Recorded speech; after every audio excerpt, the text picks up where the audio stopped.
एक घने जंगल के भीतर एक पुरानी हवेली खड़ी थी जिसे लोग साया हवेली कहते थे। हवेली की दीवारें टूटी हुई थीं और उन पर काई की परत चढ़ी थी। गांव वाले कहते थे कि वहां एक जिन्न लड़की का साया रहता है जो रातों को रोती है। उसी गांव के एक छोटे से घर में रहता था आरिफ, एक 23 साल का साधारण युवक। आरिफ हर रोज़ अपनी बकरियों को लेकर जंगल की ओर जाता, उन्हें चराने के लिए। जब भी वह साया हवेली के पास से गुजरता, उसे एक अजीब सी बेचैनी होती। एक शाम जब सूरज ढल रहा था, उसने हवेली से एक धीमी सी आवाज़ सुनी। उस आवाज़ में ऐसा दर्द था कि आरिफ का दिल धड़क उठा। उसने हिम्मत जुटाई और हवेली के दरवाजे की ओर कदम बढ़ाए। दरवाज़ा खोलते ही एक ठंडी हवा के झोंके ने उसे छू लिया। हवेली के भीतर का दृश्य उदासी से भरा था। टूटी सीढ़ियाँ, पुराने सामान और हर ओर धूल की चादर। एक कमरे में उसने एक तस्वीर देखी जिसमें एक लड़की थी और उस पर नाम लिखा था ज़ैनब। ज़ैनब की आंखें इतनी गहरी थीं कि आरिफ खुद को उनमें खोता चला गया। उस रात आरिफ के सपनों में बार बार ज़ैनब का चेहरा आया। अगले दिन वह फिर से हवेली गया उस तस्वीर के पास बैठने के लिए। वहाँ उसे एक पुरानी किताब मिली जिसमें ज़ैनब के नाम का जिक्र था। किताब में लिखा था कि ज़ैनब एक जिन्न थी जो एक इंसान से प्रेम कर बैठी थी। आरिफ के मन में एक सवाल उठा, ये कैसा प्रेम था? गांव के एक बुजुर्ग ने बताया कि ज़ैनब एक जादुई जिन्न थी जो हवेली में कैद थी। उसने एक युवक इमरान से प्रेम किया था जो उससे मिलने जंगल आया करता था। इमरान और ज़ैनब रातों को हवेली के बगीचे में चुपचाप मिला करते थे, लेकिन एक रात इमरान लौटा ही नहीं। लोग कहते हैं कि ज़ैनब का प्यार उसी हवेली के भीतर कैद हो गया। आरिफ के दिल में ज़ैनब के लिए एक अजीब सा भाव जागा। वह रोज़ हवेली जाकर उस तस्वीर के पास बैठने लगा, खामोशी में उससे बातें करता। एक दिन उसने हवेली के एक शीशे में ज़ैनब की परछाई देखी। ज़ैनब का चेहरा उदास था और उसकी आंखों में आंसू थे। आरिफ ने धीरे से पूछा, ज़ैनब तुम क्यों रो रही हो? शीशे से एक आवाज़ आई, मैं कैद हूँ आरिफ, मेरा प्यार अधूरा है। ज़ैनब ने बताया कि उसका प्रेमी इमरान एक जादू के शिकार हो गया। हवेली का एक पुराना जिन्न जो प्रेम से नफ़रत करता था, उसने इमरान को ख़त्म कर दिया। ज़ैनब की आत्मा उसी जिन्न के कब्ज़े में थी और वह मुक्त नहीं हो सकती थी। आरिफ ने ठान लिया कि वह ज़ैनब को उस जिन्न से आज़ाद कराएगा। उसने गांव के मौलवी हाफिज़ साहब से मदद मांगी। हाफिज़ साहब ने कहा, सिर्फ सच्चा प्रेम ही उस जादू को तोड़ सकता है। आरिफ के दिल में ज़ैनब के लिए उठे भाव क्या वास्तव में प्रेम थे? वह रात रात भर हवेली जाता, ज़ैनब की परछाई से बातें करता। ज़ैनब ने बताया कि वह जिन्न उसके प्रेम को जलाता था और उसे बांध कर रखता था। वह जिन्न हवेली के पुराने मालिक का साथी था, एक शैतानी आत्मा। आरिफ ने ज़ैनब से वादा किया, मैं तुम्हें ज़रूर मुक्त कराऊंगा ज़ैनब। पर हर रात वह जिन्न आरिफ के सपनों में आता और उसे डराता। एक रात जिन्न ने कहा, ज़ैनब मेरी है, उसे छोड़ दो वरना मौत तुम्हारा इंतज़ार कर रही है। आरिफ डर गया, पर उसके दिल की हिम्मत ज़ैनब के प्रेम से जुड़ी थी। हाफिज़ साहब ने उसे एक तावीज़ दिया जो जादू को कमज़ोर करता था। आरिफ ने वह तावीज़ उस कमरे में रखा जहां उसे ज़ैनब की परछाई दिखती थी। रात के सन्नाटे में एक ज़ोरदार चीख गूंजी, जिन्न की पीड़ा से भरी हुई। हवेली में तेज़ रोशनी फैली और जिन्न का साया प्रकट हुआ। जिन्न ने कहा, ये तावीज़ मुझे नहीं रोक सकता।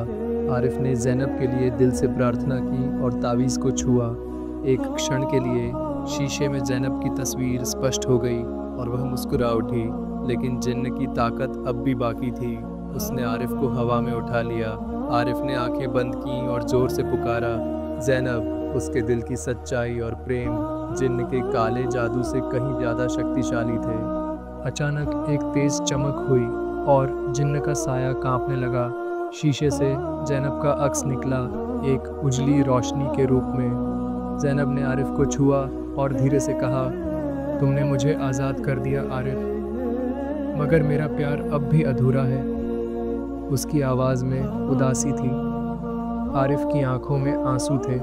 वह उसे खोना नहीं चाहता था। ज़ैनब ने कहा, मैं इस दुनिया की नहीं हूँ, पर तुम्हारा प्यार हमेशा मेरे साथ रहेगा। एक हल्के झोंके के साथ ज़ैनब का अक्स हवा में घुल गया। हवेली अब शांत थी, जिन्न का साया भी लुप्त हो चुका था। आरिफ गांव लौट आया, मगर उसके दिल में एक खालीपन रह गया। हर दिन वह उसी जंगल के रास्ते से गुजरता और हवेली को एकटक निहारता। हवेली की दीवार पर अब भी ज़ैनब की तस्वीर लगी थी, मौन और स्थिर। आरिफ हर रोज़ हवेली जाता, उसी तस्वीर के सामने बैठता। वह घंटों तस्वीर से बातें करता, जैसे ज़ैनब अब भी वहीं हो।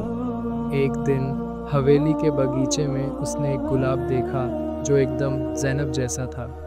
गुलाब के पास बैठते ही उसे ज़ैनब की खुशबू महसूस हुई।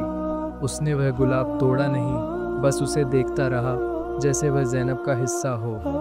रोज़ वह वहीं बैठता, गुलाब को निहारता और ज़ैनब की यादों में खो जाता। गांव के लोग कहने लगे कि उस गुलाब में ज़ैनब का प्यार समाया हुआ है। आरिफ का दिल अब भी उसके लिए तड़पता था। हवेली के रहस्य ने उसे प्रेम का अर्थ सिखा दिया था। ज़ैनब और इमरान का प्यार अधूरा रह गया, मगर आरिफ ने उसे जीवित रखा। उसने ठान लिया कि अब वह अपनी ज़िंदगी ज़ैनब की याद में बिताएगा। हर रात वह उसकी आत्मा की शांति के लिए दुआ करता। हवेली अब एक खामोश याद बन चुकी थी, मगर भावनाओं से भरी हुई। गांव में लोग आरिफ की वफादारी की मिसाल देते। ज़ैनब का नाम अब एक दास्तान बन गया था जो हर दिल को छूता था। आरिफ ने कभी शादी नहीं की, उसका प्यार सिर्फ ज़ैनब के लिए था। वर्षों बीत गए और आरिफ बूढ़ा हो चला। एक दिन वह हवेली के पास बैठा, उसी गुलाब के पास। उसने तस्वीर की ओर देखा और उसके चेहरे पर एक हल्की मुस्कान आई। उसने कहा, ज़ैनब, मैं अब बहुत जल्दी तुमसे मिलने आऊँगा। उसी रात उसने अपनी आंखें हमेशा के लिए बंद कर लीं। गांव वालों ने उसे हवेली के बगीचे में दफनाया, उसी गुलाब के पास। लोग कहते हैं अब आरिफ और ज़ैनब एक साथ हैं, आत्मा बनकर।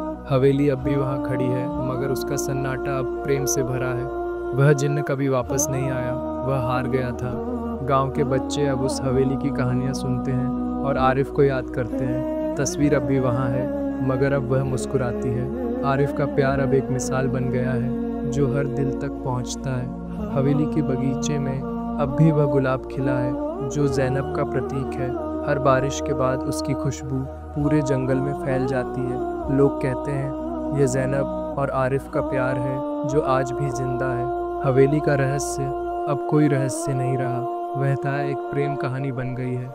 ज़ैनब और आरिफ का प्यार अब एक अफसाना नहीं, एक सच्चाई है। हर रात जब चांद निकलता है, हवेली प्रेम की रोशनी से चमकती है। गांव के लोग अब हवेली से डरते नहीं, उसे प्रेम का मंदिर मानते हैं। ज़ैनब की आत्मा अब मुक्त है और आरिफ उसका सच्चा प्रेमी था। हवेली के दरवाजे अब खुले रहते हैं, जैसे हर प्रेम को स्वागत दे रहे हों। अगर आपको ये कहानी पसंद आई हो तो एक लाइक ज़रूर कीजिए। आपके एक लाइक से हमें और भी बेहतर कहानियाँ बनाने का हौसला मिलता है। और अगर आप इस चैनल पर नए हैं तो सब्सक्राइब करना ना भूलें, क्योंकि ऐसी ही दिल छू लेने वाली कहानियाँ हम रेगुलरली अपलोड करते हैं।